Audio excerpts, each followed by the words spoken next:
নমস্কার, সকলকে আমার প্রীতি স্নেহ ভালোবাসা জানিয়ে শুরু করছি আজকের ধর্মতত্ত্ব। ইদাং শরীরাং রোগ মন্দিরম কুরু ইদাং দেব মন্দিরম। আজ সপ্তম পর্ব। আজকের আলোচনার বিষয় পঞ্চঋণ। পঞ্চঋণ কি? প্রথম ঋণ হইল গুরু ঋণ, দ্বিতীয় ঋণ হইল পিতা মাতা ঋণ, তৃতীয় ঋণ ইষ্ট ঋণ, চতুর্থ ঋণ স্ত্রী ঋণ বা স্বামী ঋণ, পঞ্চম ঋণ ভূমি ঋণ। এক্ষণে কি প্রকারে এই ঋণগুলি শোধ হইবে? যথা গুরু ঋণ গুরুর ধ্যানে প্রণামে শোধ হইবে, পিতামাতা ঋণ পিতৃপ্রণাম ও মাতৃস্মরণে শোধ হইবে, ইষ্ট ঋণ ইষ্টমন্ত্র কমপক্ষে 10 বার জপ করিতে হইবে, স্ত্রী স্বামী ঋণ বা স্বামী স্ত্রী ঋণ স্ত্রী তার স্বামী ঋণ শোধ করিবে এইভাবে। স্বামী, তুমি আমার পরমারাধ্য অন্তরতর ধন, তোমার স্নেহ ভালোবাসাতে আমি ধন্য। যদি কোনো মতান্তর হয় তবে হে ঈশ্বর, তুমি তাহা দূর করিয়া দাও, সংসারকে সুখের করিয়া দাও, শান্তি আনিয়া দাও। আমরা দুজন মিলেমিশে যেন এক প্রাণে এক মনে সুখে সংসার করিতে পারি। তুমি আমাকে উত্তর পুরুষ দান করিয়াছ, তাহাতে আমি সুখী হইয়াছি। ঈশ্বরের কাছে প্রার্থনা করি তুমি দীর্ঘজীবী হও, তোমার দেওয়া অলঙ্কার শাঁখা সিন্দুর অক্ষয় হোক।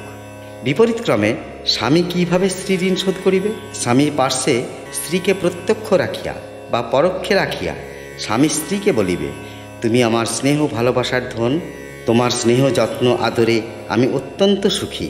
আমি ঈশ্বরের কাছে প্রার্থনা করি, হে ঈশ্বর, তুমি আমার স্ত্রীকে রোগমুক্ত সুস্থ জীবন দাও, তার অকৃত্রিম সেবা যত্নে আমার এ জীবন যেন ধন্য হয়। আমি যেন স্ত্রীকে প্রাণ দেয়া ভালোবাসা দিতে পারি।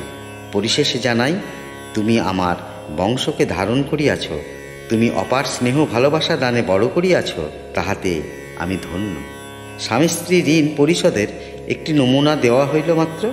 ইহা ছাড়াও যদি ব্যক্তিগত কোনো বক্তব্য থাকে তবে তাহা পরিবেশন করিতে পারিবে। সংসার বড় সমস্যা সংকুল জটিল স্থান। স্বামী স্ত্রীর মধুর মিলনে বিশেষ রমণীর গুণে সংসার সুখের হয়। সংসারে যদি কোনো সমস্যা থাকে তবে ওই সময়ে মনের কথা বলিয়া ঈশ্বরের কাছে নিবেদন করা হয়, তবে তাহা অবশ্যই দূর হইবে। কারণ সময়টি ব্রহ্ম মুহূর্তের মধ্যে। এই বিষয় এইখানেই ইতি করিলাম। ইহার পর আসিব ভূমি ঋণ পরিশোধ। প্রথমেই ভূমি মাতাকে প্রণাম করো।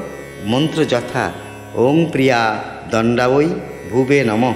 অতঃপর প্রার্থনা করো, মা, তোমার বুকে উৎপাদিত শস্যে আমরা জীবিত আছি। তোমার জল হাওয়াতে এ জীবন ধন্য হইয়াছে। প্রতিদিন তোমার উপর কতই না অত্যাচার করিতেছি, বড় অপরাধ হইতেছে। তুমি মা নিজ গুণে ক্ষমা করো, আমাকে শুদ্ধ পবিত্র করো। তুমি আমার প্রণাম নাও। ওং প্রিয়া দণ্ডাবৈ ভুবে নমঃ। এইভাবে প্রতিদিন প্রাতঃকালে পঞ্চঋণ পরিশোধ করিতে হইবে।